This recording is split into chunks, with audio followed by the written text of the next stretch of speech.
Trump's fixation on tariffs and his perception of unfair trade agreements, it goes back decades. Listen to Trump back in the 80s and the 90s.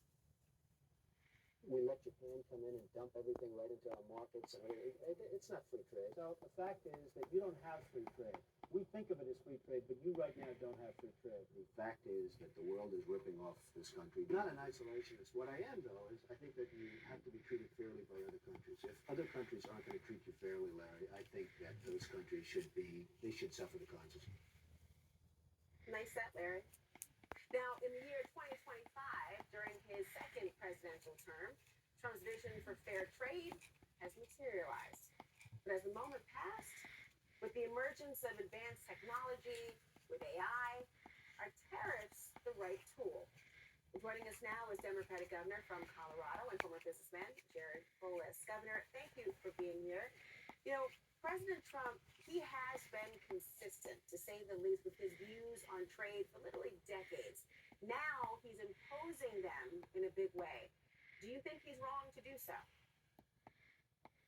It's interesting to hear the flawed thinking from the 80s and the 90s that goes into these devastating policies that are destroying manufacturing and jobs and costing the average American family $2,100 more. He seems not to realize that trade is not a winner and loser situation. It's a game of two winners. Both parties emerge better off from a trade. That's what inherently a trade is. It means I want what you have, you want what I have. We both have more utility. We both have more wealth by making this trade. So trade is inherently good, makes both parties better off.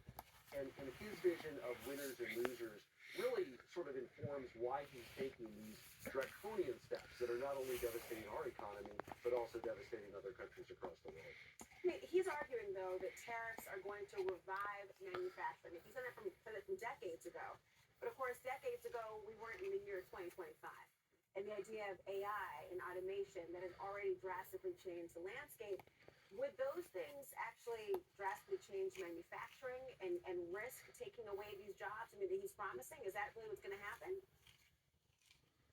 Look, people get that and they understand why directly an increase costs $2,100. What's very important to understand is why tariffs hurt and destroy manufacturing, including advanced AI manufacturing. When you look at what goes into AI as an example, computer servers, processors, guess what? Those parts are made all over the world. The components come from all over the world.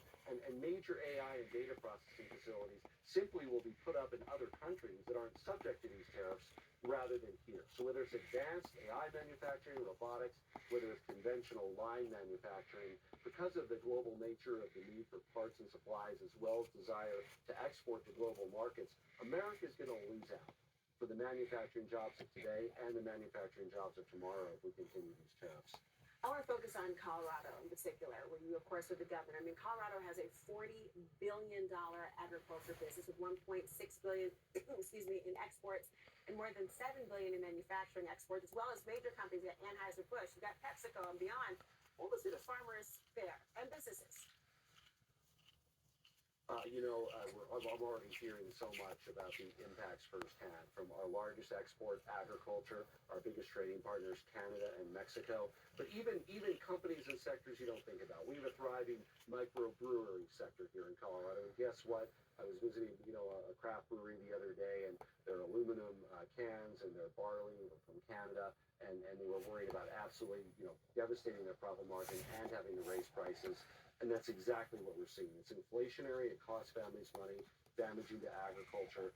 And also, frankly, because of the reputational damage to the United States, it's damaging to our other key sector, Colorado, outdoor tourism and recreation, right? We have tourists from around the world who come here and spend time. We're already seeing, in addition to the direct damage from the tariffs, we mentioned that bookings are down on Delta Airlines, made that announcement earlier. You're seeing that reputational damage carry through with less people wanting to come here and spend their money because they simply don't agree with what's going on. So, as governor, what can you do to help cushion the blow? You know what?